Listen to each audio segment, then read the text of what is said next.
Tingnan nyo kung gaano kaganda yung nail na to. Guys, plan ko talaga magpa-nail sa salon or sa mga, basta yung mga nagne-nail. Then na-realize ko, ang mahal nga pala. Tapos nag-check out na lang ako kasi nga nakita ko to sa FYP ko. Daan ng daan palagi. Guys, 100 plus lang to. Like, guys, magkaiba to doon sa mga mumurahin. Kasi eto mga auntie ko, mas quality to. Tingnan nyo naman. Nanginginig pa ako. Sobrang ganda talaga niya. So, ngayon, ikakabit natin para makita ko yung ganda niya sa kamay ko. So, may kasama na siyang ganito. And guys, yung ganito ha, proven tested ko na talaga to. Kasi nga mga auntie ko, mahilig talaga ako sa nail. And first time ko na magkaroon ng ganitong design. Ang ganda, diba?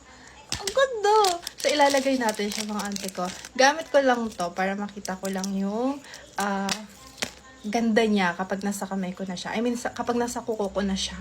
Eto, auntie ko, umaabot din to sa akin ng mga 2 to 3 days, ganun.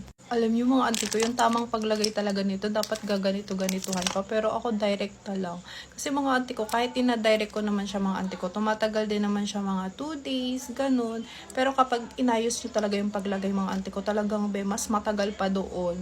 Alam niyo yung glue na to, inayos ko siya mga auntie ko, umabot siya ng sobra 10 days. Ayan o. Ay, ang ganda na. Guys, tingnan nyo. Tingnan nyo, guys. Ang ganda. It's giving. Oh my God. Sobrang ganda niya. Girl, deserve nyo talaga to. Ibilin nyo talaga to, te. Lalagay ko yung link dyan sa basket.